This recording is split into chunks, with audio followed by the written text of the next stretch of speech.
Hi friends, ಎಲ್ಲರಿಗೂ ನಮಸ್ಕಾರ. ಇವತ್ತು ನಾನು ನಿಮಗೆ ದಾಬಾ ಸ್ಟೈಲ್ ಪನ್ನೀರ್ ಮಸಾಲ ಹೇಗೆ ಮಾಡೋದಂತ ಮನೆಯಲ್ಲೇ ಹೇಗೆ ಮಾಡೋದಂತ ತೋರಿಸ್ತಾ ಇದ್ದೀನಿ. ಇದಕ್ಕೆ ಮೊದಲಿಗೆ ಒಂದು ಸ್ವಲ್ಪ ಎಣ್ಣೆಯನ್ನು ಹಾಕೋತಾ ಇದ್ದೀನಿ. ಒಂದು ಬಾಣಲೆಗೆ ಎಣ್ಣೆಯನ್ನು ಹಾಕೋತಾ ಇದ್ದೀನಿ. ಈ ಥರ ಮಾಡಿ ನೋಡಿ ಫ್ರೆಂಡ್ಸ್, ನಿಮಗೆ ದಾಬಾ ಸ್ಟೈಲ್ ಹೇಗೆ ಮಾಡ್ತಾರಲ್ಲ ಅದೇ ರೀತಿ ನಾಟಿ ಸ್ಟೈಲ್ ಆಗಿ ಬರುತ್ತೆ ಟೇಸ್ಟು. ಇವಾಗ ನಾನು ಒಂದು ಸ್ವಲ್ಪ ಪಲಾವ್ ಎಲೆಯನ್ನು ಹಾಕೋತಾ ಇದ್ದೀನಿ. ರಾ ಆಗಿ ನಾವೇನು ಯಾವುದು ಮಿಕ್ಸರ್ ಕದ್ದು ಇದನ್ನೇನು ಹಾಕೋತಾ ಇಲ್ಲ. ರಾ ಆಗಿ ಲವಂಗದ್ದು ಎಲ್ಲ ನಾನು ಡೈರೆಕ್ಟಾಗಿ ಎಣ್ಣೆಲೇ ಹಾಕೋತಾ ಇದ್ದೀನಿ. ಇವಾಗ ಯಾವುದನ್ನು ಕಾಳು ಮೆಣಸನ್ನು ಯಾವುದೇ ನಾವು ಡಾಬಾ ಸ್ಟೈಲ್ ಅಥವಾ ಹಿಂಗೆ ಮಾಡಬೇಕಂತಂತಂದರೆ ರಫಾಗಿ ಮಾಡ್ತಾರೆ ಫ್ರೆಂಡ್ಸ್. ಅಂದರೆ ಯಾವುದೇ ರೀತಿ ಮಿಕ್ಸರ್ ಅಥವಾ ಏನು ಮಸಾಲೆಯನ್ನು ಹಾಕ್ಕೊಳ್ಳಾರ್ದ್ರೆ ಹಾಕೋತಾ ಇದ್ದೀನಿ. ಇವಾಗ ನೋಡಿ ಚಕ್ಕೆಯನ್ನು ಹಾಕೋತಾ ಇದ್ದೀನಿ. ಇದು ಇನ್ಸ್ಟಂಟೂ ಆಗುತ್ತೆ ಮತ್ತು ಟೇಸ್ಟೂ ಆಗುತ್ತೆ. ಮಕ್ಕಳಿಂದ ದೊಡ್ಡವ್ರಿಗೂ ಚಲೋ ಆಗುತ್ತೆ. ನಾನೊಂದು ಸ್ವಲ್ಪ ಮೀಡಿಯಮ್ ಸ್ಪೈಸಿ ಮಾಡ್ಕೋತಾ ಇದ್ದೀನಿ. ನೀವು ಇಲ್ಲ ಕ್ವಾಂಟಿಟಿನೂ ಜಾಸ್ತಿ ಮಾಡ್ಕೋಬೋದು.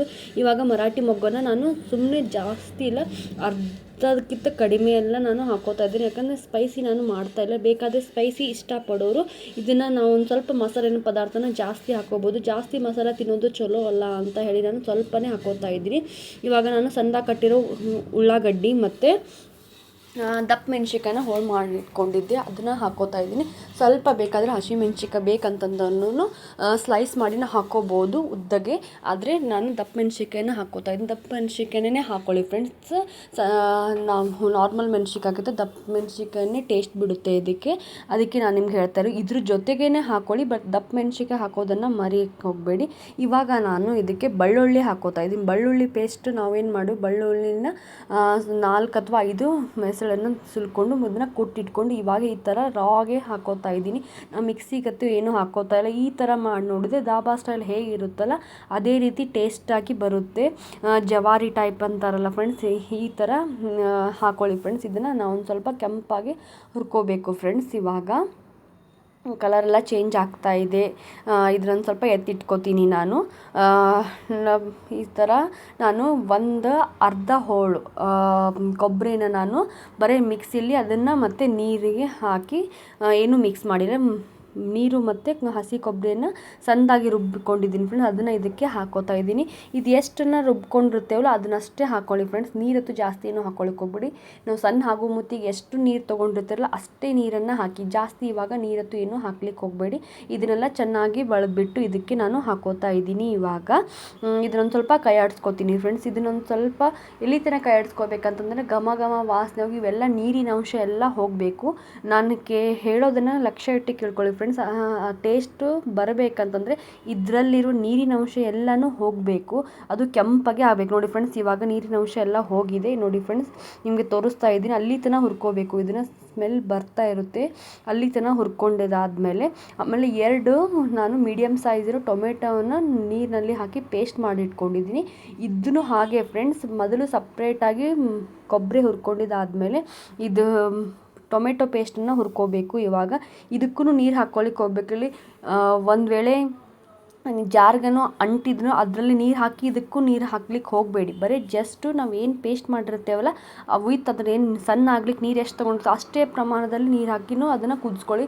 ಅಂದರೆ ಇದು ನೀರಿನ ಪದಾರ್ಥ ಹೋಗೋವರೆಗೂ ಅದನ್ನು ಕುದಿಸ್ಕೊಳ್ಳಿಕ್ಕೆ ಬೇಕು. ಇದನ್ನು ಪನ್ನೀರ್ ತೋರಿಸ್ತಾ ಇದ್ದೀನಲ್ಲ ಫ್ರೆಂಡ್ಸ್, ಅದನ್ನು ನಾನು ಸೈಡಿಗೆ ಕಟ್ ಮಾಡಿ ಇಟ್ಕೋಬೇಕಂತ ಹೇಳಿ ನಿಮಗೆ ತೋರಿಸಿದ್ದೀನಿ. ಇದನ್ನು ಹಾಗೆ ಕುದಿಲಿಕ್ಕೆ ಬಿಡಬೇಕು. ಯಾವುದೇ ಕಾರಣಕ್ಕೂ ನೀವು ಟೊಮೆಟೊ ಅರ್ಧಂಬರ್ಧ ಬೆಂದಾದಮೇಲೆ ನಾವು ಯಾವುದೇ ಏನಾದರೂ ಪದಾರ್ಥನೂ ಹಾಕ್ಲಿಕ್ಕೆ ಹೋಗಬೇಡಿ. ಯಾಕಂದರೆ ಟೇಸ್ಟ್ ಎಲ್ಲ ಕೆಟ್ಟುಬಿಡುತ್ತೆ. ಇದನ್ನೇ ಮೇನ್ ಇದಕ್ಕೆ ಅಂದರೆ ಸ್ಟೆಪ್ಪು. ಯಾವಾಗ ನಾವು ಟೊಮೆಟೊ ನೀರು ಹಾಕಿ ಪೇಸ್ಟ್ ಮಾಡಿ ಇದಕ್ಕೆ ಹಾಕಿರ್ತೀರೋ ಅದು ಚೆನ್ನಾಗಿ ಕುದಿಬೇಕು. ಅದು ನೀರಿನ ಅಂಶ ಎಲ್ಲನೂ ಹೋಗಬೇಕು. ಅಲ್ಲಿ ತನಕ ಇದನ್ನು ನಾವು ಕುದಿಸ್ಕೋಬೇಕು. ಇದಕ್ಕೆ ನಾನು ಸೈಡ್ನಲ್ಲಿ ಪನ್ನೀರನ್ನು ನಮ್ಗೆ ಯಾವ ಸೈಜಿಗೆ ಬೇಕೋ ಆ ಸೈಜಿಗೆ ನಾನು ಮಸಾಲ ಹಾಕಬೇಕಂತ ಹೇಳಿ ಯಾವ ಸೈಜನ್ನು ಕಟ್ ಮಾಡಿ ಇಟ್ಕೋಬೇಕಂತ ಹೇಳಿ ಕಟ್ ಮಾಡ್ಕೋತೀನಿ. ಆವಾಗ ಇದನ್ನು ತಿರುಗಾಡಿಸ್ಕೋತಾ ಇದ್ದೀನಿ, ಹೊತ್ತಬಾರ್ದು ಅಂತ ಹೇಳಿ ಮೀಡಿಯಮ್ ಫ್ಲೇವರ್ನಲ್ಲೇ ಇಟ್ಟಿದ್ದೀನಿ. ಇದಕ್ಕೆ ಇಷ್ಟನ್ನು ನಾವು ಚೆನ್ನಾಗಿ ಕುದಿಸ್ಕೋಬೇಕು. ನೋಡಿ ಫ್ರೆಂಡ್ಸ್, ನಿಮಗೆ ಸ್ಲೈಸ್ನು ತೋರಿಸ್ತಾ ಇದ್ದೀನಿ. ಇಷ್ಟಿದ್ರೆ ಸಾಕು ಫ್ರೆಂಡ್ಸ್. ಇಷ್ಟು ಭಾಳ ಜಾಸ್ತಿ ದಪ್ಪನೂ ಬೇಡ, ಭಾಳ ಜಾಸ್ತಿ ಸಣ್ಣನೂ ಬೇಡ. ಇಷ್ಟಿದ್ರೆ ನಿಮಗೆ ಮೀಡಿಯಮ್. ಅದು ಇವಾಗ ನೋಡಿ ಫ್ರೆಂಡ್ಸ್, ಒಂದು 10 ನಿಮಿಷ ಹುರಿದಾದ್ಮೇಲೆ ನೀರಿನ ಅಂಶ ಎಲ್ಲ ಹೋಗಿಬಿಟ್ಟಿದೆ. ನೋಡಿ ಫ್ರೆಂಡ್ಸ್, ನಿಮಗೆ ತೋರಿಸ್ತಾ ಇದ್ದೀನಿ. ಅದ್ರದ್ದು ಕೊಬ್ಬರಿದು ಮತ್ತು ಟೊಮೆಟೊದೆಲ್ಲ ನೀರಿನ ಅಂಶ ಹೋಗಿದೆ. ಆಗಿದ್ಮೇಲೆ ಇದಕ್ಕೆ ನಾವು ಮಸಾಲೆಯನ್ನು ಹಾಕ್ಕೊಳ್ಳೋಣಂತೆ. ಇದಕ್ಕೆ ಮೊದಲಿಗೆ ಒಂದು ಸ್ವಲ್ಪ ಅರಿಶಿನ ಪುಡಿಯನ್ನು ಹಾಕೋತಾ ಇದ್ದೀನಿ ನಾನಿವಾಗ. ನೆಕ್ಸ್ಟು ಒಂದು ಸ್ವಲ್ಪ ಸಣ್ಣ ಮಾಡಿದೆ ಅಂದರೆ ಹೊತ್ತಿತ್ತು ಅಂತ ಹೇಳಿ ನಾನು ಸ್ವಲ್ಪ ಸಣ್ಣ ಇಟ್ಟಿದ್ದೆ. ಆಮೇಲೆ ಒಂದು ಸ್ವಲ್ಪ ಕೈಯಾಡಿಸ್ಕೊತಾ ಇದ್ದೀನಿ. ಇವಾಗ ಅರಿಶಿನ ಪುಡಿ ನೋಡಿ ಫ್ರೆಂಡ್ಸ್, ಇವಾಗ ಪೇಸ್ಟ್ ಎಲ್ಲ ಹೋಗಿ ಅದು ಗಟ್ಟಿಯಾಗಿದೆ.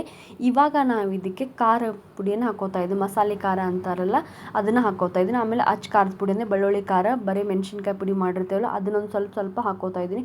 ನೋಡಿ ಫ್ರೆಂಡ್ಸ್, ನಿಮ್ಮ ಖಾರ ಎಷ್ಟು ಇರುತ್ತೆ ಅಷ್ಟನ್ನು ಹಾಕ್ಕೊಳ್ಳಿ. ನಿಮ್ಮ ಖಾರದ ಮೇಲೆ ಡಿಪೆಂಡ್ ಇರುತ್ತೆ. ಜಾಸ್ತಿ ಖಾರ ತಿನ್ನೋದಿಲ್ಲ, ನಮಗೆ ಸ್ಪೈಸಿ ಬೇಡ ಅಂತಂತನ್ನೋರು ಕಡಿಮೆಯನ್ನು ಹಾಕಿ. ನೋಡಿ ಫ್ರೆಂಡ್ಸ್, ಇದ್ರ ಖಾರ ನಾವು ಯಾವಾಗಲೂ ಎಣ್ಣೆಯಲ್ಲಿ ಈ ಥರ ಒಗ್ಗರಣೆಯಲ್ಲೇ ಹಾಕಿದರೆ ಅದರದ್ದು ಘಮ ಘಮ ವಾಸನೆ ಬಿಡುತ್ತೆ. ಒಂದು ವೇಳೆ ನೀರತ್ತು ಹಾಕಿದ ಮೇಲೆ ಅದನ್ನು ಹಾಕಿದರೆ ಅಷ್ಟು ಟೇಸ್ಟ್ ಬರೋದಿಲ್ಲ. ಇವಾಗ ನಮಗೆ ಎಷ್ಟು ನಮಗೆ ಕ್ವಾಂಟಿಟಿ ತಕ್ಕಂಗೆ ಅದರದ್ದು ಗ್ರೇವಿ ಮಾಡ್ಕೋಬೇಕಂತ ಒಂದು ಲೋಟದಷ್ಟು ನಾನು ನೀರು ಹಾಕ್ಕೊಂಡಿದ್ದೀನಿ. ಯಾವಾಗಲೂ ಮಸಾಲೆ ಖಾರ ಇವೆಲ್ಲ ಕುದ್ದ ಮೇಲೆ ಆದಮೇಲೆ ಇದನ್ನು ನೀರನ್ನು ಹಾಕ್ಕೊಳ್ಳಿ. ನೀರು ಹಾಕಿದ ಮೇಲೆ ಮಸಾಲೆ ಖಾರ ಇವೆಲ್ಲ ಹಾಕ್ಕೊಳ್ಳಿಕ್ಕೆ ಹೋಗಬೇಡಿ. ಮತ್ತು ಟೊಮೆಟೊ ಪೇಸ್ಟ್ ಹಾಕಿದ ಮೇಲೆ ತಕ್ಷಣ ನೀರು ಹಾಕ್ಲಿಕ್ಕೆ ಹೋಗಬೇಡಿ. ಯಾಕಂದರೆ ಅದು ಹಸಿ ವಾಸನೆ ಹಾಗೆ ಉಳಿಯುತ್ತೆ. ಹಸಿ ವಾಸನೆ ಹೋಗೋವರೆಗೂ ಅದನ್ನು ಹುರ್ಕೋಬೇಕು. ಇವಾಗ ನಾನು ಅದು ಜಾರ್ನಲ್ಲಿ ಒಂದು ಸ್ವಲ್ಪ ಪೇಸ್ಟ್ ಉಳಿದಿದ್ರೆ ಅದಕ್ಕೆ ಒಂದು ಸ್ವಲ್ಪ ನೀರು ಹಾಕಿ ಇದನ್ನು ಮತ್ತೆ ಕುದಿಲಿಕ್ಕೆ ಇಡ್ತಾಯಿದ್ದೀನಿ. ಒಂದು ಸ್ವಲ್ಪ ಇದನ್ನು ಕುದಿಲಿಕ್ಕೆ ಬಿಡ್ತೀನಿ ಫ್ರೆಂಡ್ಸ್. ಒಂದು ಸ್ವಲ್ಪ ಕುದಿಬೇಕು. ಇವಾಗ ಕುದಿ ಬರ್ತಾ ಇದೆ ನೋಡಿ ಫ್ರೆಂಡ್ಸ್. ಇವಾಗ ನಾನು ಇದಕ್ಕೆ ನೆಕ್ಸ್ಟ್ ಇಂಗ್ರೀಡಿಯೆಂಟ್ ಆ್ಯಡ್ ಮಾಡ್ಕೋತಾ ಹೋಗ್ತಾ ಇದ್ದೀನಿ. ಇವಾಗ ನೆಕ್ಸ್ಟ್ ಒಂದು ಸ್ವಲ್ಪ ರುಚಿಗೆ ತಕ್ಕಷ್ಟು ಉಪ್ಪನ್ನು ಹಾಕ್ಕೋತಾ ಇದ್ದೀನಿ ನಾನಿವಾಗ. ನಿಮಗೆ ಎಷ್ಟು ಬೇಕೋ ಅಷ್ಟನ್ನು ಉಪ್ಪು ನನ್ನ ಕೈಲಿ ಅಳತೆಯಲ್ಲಿ ಅಷ್ಟೇ ಹಾಕೋದು. ನಿಮ್ಮ ಚಮಚದಷ್ಟು ಸ್ವಲ್ಪ ಹಾಕೋತಾ ಹೋಗಿ. ಎಷ್ಟು ನಿಮಗೆ ಸಾಧ್ಯ ಆದಷ್ಟು ಉಪ್ಪನ್ನು ನಿಮ್ಮ ಪ್ರಮಾಣದಲ್ಲಿ ಹಾಕೋತಾ ಹೋಗಿ. ಇವಾಗ ನಾನು ಕಾಳು ಮೆಣಸನ್ನು ಹಾಕಿದ್ದೀನಿ ಮತ್ತು ಒಂದು ಸ್ವಲ್ಪ ಮೆಣಸಿನ ಪುಡಿನೂ ಹಾಕೋತಾ ಇದ್ದೀನಿ. ಸಪೋಸು ನಿಮ್ಮ ಮೆಣಸಿನ ಪುಡಿ ಇದ್ದಿದ್ದಿಲ್ಲ ಅಂದರೆ ಸ್ವಲ್ಪ ಕಲ್ಲಿನಲ್ಲಿ ಹರ್ಕೊಂಡು ಹಾಕ್ಕೊಳ್ಳಿ. ಇವಾಗ ನೆಕ್ಸ್ಟು ಹವೇಜ್ ಅಂತ ಧನಿಯಾ ಪುಡಿ ಅಂತಾರಲ್ಲ ಅದನ್ನು ಹಾಕೋತಾ ಇದ್ದೀನಿ.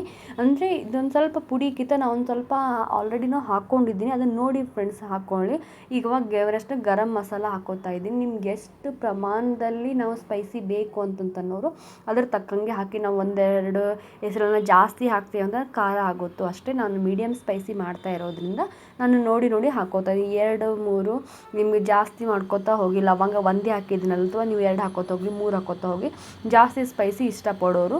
ಇವಾಗ ನಾನು ಸ್ವಲ್ಪ ಸಕ್ಕರೆ ಹಾಕೋತೀನಿ. 1 ಸ್ಪೂನಷ್ಟು ನಾನು ಇದಕ್ಕೆ ಸಕ್ಕರೆಯನ್ನು ಇವಾಗ ಹಾಕ್ತಾಯಿದ್ದೀನಿ. ಕುದಿ ಮುತ್ತಿಗೆ ನಾನು ಸಕ್ಕರೆಯನ್ನು ಹಾಕ್ತಾಯಿದ್ದೀನಿ. ಈ ಥರ ಮಾಡಿ ನೋಡಿ ಫ್ರೆಂಡ್ಸ್, ಎಲ್ಲರಿಗೂ ಇಷ್ಟ ಆಗುತ್ತೆ. ಮನೆಯಲ್ಲಿ 1 ಚಪಾತಿ ತಿನ್ನೋರು 2 ಚಪಾತಿ ತಿಂತಾರೆ, 2 ಚಪಾತಿ ತಿನ್ನೋರು 3 ಚಪಾತಿನ ಖಂಡಿತವಾಗಿ ತಿಂದೇ ತಿಂತಾರೆ. ಇದ್ರ ಜೊತೆ ನಾವು ಪರೋಟನೂ ಮಾಡಿಕೊಂಡು ತಿನ್ನಬಹುದು. ಇವಾಗ ನಾನು ಒಂದು ಸ್ವಲ್ಪ ಇದಕ್ಕೆ ಮೊಸರನ್ನು ಆ್ಯಡ್ ಮಾಡ್ತಾಯಿದ್ದೀನಿ. ನಿಮ್ಮ ಮನೆಯಲ್ಲಿ ಇದ್ದಿದ್ದು ಮೊಸರನ್ನಾದರೂ ಹಾಕೋಬೋದು, ಅಥವಾ ಅಂಗಡಿಯಲ್ಲಿ 1 ಸ್ಪೂನಷ್ಟು ಮೊಸರು ಹಾಕಿದರೆ ಸಾಕಾಗುತ್ತೆ. ಮೊಸರು ಅಂತಂದರೆ ಜಾಸ್ತಿ ಹಾಕ್ಲಿಕ್ಕೆ ಹೋಗ್ಬೇಡಿ, ಯಾಕಂದರೆ ಟೊಮೆಟೊ ಆಲ್ರೆಡಿ ಹುಳಿ ಹಾಕಿರುತ್ತೀವಿ. ಸ್ವಲ್ಪ ನಾವು ಟೇಸ್ಟಿಗೆ ಅಂತ ಹೇಳಿ ನಾವು ಈ ಥರ ಮತ್ತು ಇದನ್ನು ಅಮೂಲ್ ನಾನು ಕ್ರೀಮ್ ಬಳಸ್ತಾ ಇದ್ದೀನಿ. ನಿಮ್ಗೆ ಯಾವುದಾದ್ರೂ ಬ್ರ್ಯಾಂಡ್ ಯಾವ್ದು ಬೇಕಾದರೂ ಬ್ರ್ಯಾಂಡನ್ನು ಬಳಸಿ. ಯಾವ್ದು ಬೇಕಾದ್ರೂ ಮನೆಯಲ್ಲಿನೇ ಬೇಕಾದರೆ ನೀವು ಕೆನೆ ಇತ್ತಂತಂದರೆ, ನಮ್ಮ ಕಡೆ ಕ್ರೀಮ್ ಇಲ್ಲ ಅಂತನೂ ಕ್ರೀಮ್ ಹಾಕಿದರೆ ಸೂಪರಾಗಿ ಟೇಸ್ಟ್ ಮಾಡುತ್ತೆ. ನಿಮ್ಮ ಕಡೆ ಕ್ರೀಮ್ ಇಲ್ಲ ಅಂತನೂ ಮನೆಯಲ್ಲಿನೂ 1-2 ದಿನದಷ್ಟು ಆಗುವಷ್ಟು ಕೆನೆಯನ್ನು ನೀವು ತೆಗೆದಿಟ್ಕೊಳ್ಳಿ. ಅಂತಂದರೆ ಸಪೋಸ್ ನಿಮ್ಮ ಮನೇಲಿ 1 ಲೀಟ್ರ್ ಹಾಲು ಕಾಸಿದ್ರೆ ನೀವು ಬೆಳಗ್ಗೆ ಒಂದು ಸ್ವಲ್ಪ, ಇವಾಗ ಸಾಯಂಕಾಲ ಕಳಿಸಿದಷ್ಟು ಸಿಗುತ್ತಲ್ಲ ಅಷ್ಟು ದಪ್ಪ ಕೆನೆ ಇತ್ತಂತಂದರೆ ಸಾಕು ಫ್ರೆಂಡ್ಸ್. 2 ದಿನ ತೆಗೆದುಕೊಂತ ನೆಸೆಸಿಟಿ ಬೀಳೋದಿಲ್ಲ. ಅಂದರೆ ಸ್ವಲ್ಪ ಕೆನೆ ದಪ್ಪ ಇಲ್ಲ ಅಂತನೋರು 1 ಲೀಟ್ರ್ ಅರ್ಧ ಲೀಟ್ರ್ ಅಷ್ಟೇ ಕಾಯಿಸ್ತೇವೆ ಅಂತನೋರು ನಾನು ಅದಕ್ಕೆ ಅವ್ರಿಗೆ ಐಡಿಯಾ ಕೊಟ್ಟೆ ಅಷ್ಟೇ. ನಿಮ್ಮ ಕೆನೆ ಒಂದು ಸ್ವಲ್ಪ ಜಾಸ್ತಿ ಇದ್ದವ್ರು ಅಂತಂದ್ರೆ ಹಾಕ್ಕೊಳ್ಳಿ ಫ್ರೆಂಡ್ಸ್. ಇವಾಗ ಇದಕ್ಕೆ ಕಸೂರಿ ಮೆಂತ್ಯನ ಹಾಕೋತಾ ಇದ್ದೀನಿ ನಾನು. ಇದಕ್ಕೆ ಮೇನ್ ಇಂಗ್ರೀಡಿಯೆಂಟ್ ಅಂದರೆ ಕಸೂರಿ ಮೆಂತ್ಯ. ಯಾವುದೇ ದಾಬಾ ಸ್ಟೈಲ್ ಮಾಡೋ ಮೊತ್ತಿಗೆ ಆಯಿತು, ನಮ್ಮ ಮನೇಲೆ ಪನ್ನೀರ್ ಪಲ್ಯ ಮಾಡೋದಾಯ್ತು ಮಾಡಬೇಕಂದ್ರೆ ಕಸೂರಿ ಮೆಂತ್ಯ ಅಂತ ಮಿಸ್ ಮಾಡ್ಕೊಳ್ಳಿಕ್ಕೆ ಹೋಗಬೇಡಿ. ಇದನ್ನು ಈ ಟೇಸ್ಟನ್ನ ಇನ್ಕ್ರೀಸ್ ಮಾಡೋದಂದರೆ ಈ ಕಸೂರಿ ಮೆಂತ್ಯನೇ. ಇವಾಗ ಇದಕ್ಕೆ ನಾನು ಒಂದು ಸ್ವಲ್ಪ ಕೈಯಲ್ಲೇ ಹಾಕ್ಕೋತಾ ಇದ್ದೀನಿ. ನಿಂಬೆಹಣ್ಣು ರಸನ ನಾನು ಕೈಯಲ್ಲೇ ಹಿಂಡ್ಕೊಂಡು ಹಾಕೋತಾ ಇದ್ದೀನಿ. ಇವಾಗ ಅದನ್ನು ಒಂದು ಸ್ವಲ್ಪ ಕುದಿಲಿಕ್ಕೆ ಬಿಡ್ತಾ ಇದ್ದೀನಿ. ಇವಾಗ ನಿಂಬೆ ರಸನ ಒಂದು ಸ್ವಲ್ಪ ಹಾಕೋತಾ ಇದ್ದೀನಿ. ಇದನ್ನು ಫ್ಲೇವರ್ ತುಂಬ ನಿಂಬೆ ರಸನೂ ತುಂಬ ಫ್ಲೇವರ್ ಚೆನ್ನಾಗಿ ಬಿಡುತ್ತೆ. ಎಷ್ಟು ಬೇಕಷ್ಟು ಹಾಕ್ಕೊಳ್ಳಿ. ಬೇಕಾದರೆ ನೀವು ಮೇಲ್ಗಡೆ ಹಿಂಡಿ ಮತ್ತು ಆಮೇಲೆನೂ ತಿನ್ಬೋದು ಫ್ರೆಂಡ್ಸ್. ಇವಾಗ ನಾನು ಇದನ್ನು ಕೈಯಾಡಿಸ್ಕೋತಾ ಇದ್ದೀನಿ. ಈ ಥರ ಘಮ ಘಮ ವಾಸನೆನೂ ಬರ್ತಾ ಇರುತ್ತೆ ಫ್ರೆಂಡ್ಸ್. ಇವಾಗಲೇ ಒಂದು ಸ್ವಲ್ಪ ಕುದಿಲಿಕ್ಕೆ ಒಂದು ಸ್ವಲ್ಪ ಗಟ್ಟಿ ಆಗಲಿಕ್ಕೆ ಅಂತ ಹೇಳಿ ನಾನು ಇದನ್ನು ಬಿಡ್ತೀನಿ. ಇವಾಗ ನೋಡಿ ಫ್ರೆಂಡ್ಸ್, ಒಂದು ಸ್ವಲ್ಪ ಗಟ್ಟಿ ಆಗಿದೆ ಆಲ್ಮೋಸ್ಟು. ಇವಾಗ ತೋರಿಸ್ತಾ ಇದ್ದೀನಿ ಫ್ರೆಂಡ್ಸ್, ನಿಮಗೆ ಗಟ್ಟಿ ಆಗಿದೆ.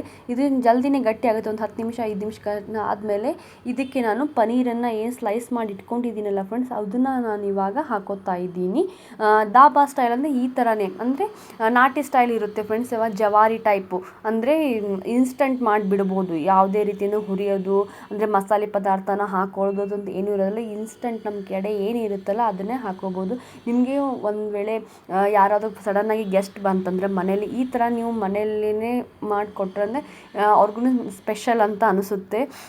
ಇವಾಗ ನಾನು ಒಂದು ಸ್ವಲ್ಪ ಉಪ್ಪು ಕಡಿಮೆ ಆಗಿತ್ತು, ನಾನು ರುಚಿಗೆ ನೋಡಿದಾದ್ಮೇಲೆ ಒಂದು ಸ್ವಲ್ಪ ಉಪ್ಪನ್ನು ಹಾಕೋತಾ ಇದ್ದೀನಿ. ನಿಮಗೆ ಬೇಕಾದ ಹೆಚ್ಚು ಕಡಿಮೆ ಖಾರವನ್ನು ಹಾಕ್ಕೊಳ್ಳಿ ಫ್ರೆಂಡ್ಸ್, ನಿಮ್ಮ ಟೇಸ್ಟ್ ತಕ್ಕಂಗೆ. ನಾನು ಇವಾಗ ತೋರಿಸ್ತಾ ಇದ್ದೀನಿ. ಇವಾಗ ಇದು ಆಲ್ಮೋಸ್ಟ್ ಆಗ್ಲಿಕ್ಕೆ ಬಂದಿದೆ ನೋಡಿ ಫ್ರೆಂಡ್ಸ್. ಜಾಸ್ತಿ ಹೊತ್ತು ಪನ್ನೀರ್ ಹಾಕಿದ್ಮೇಲೆ ಕುದಿಸ್ಲಿಕ್ಕೆ ಹೋಗಬೇಡಿ, ಸ್ವಲ್ಪನೇ ಕುದಿಸಿ ಅಷ್ಟೇ ಸಾಕು.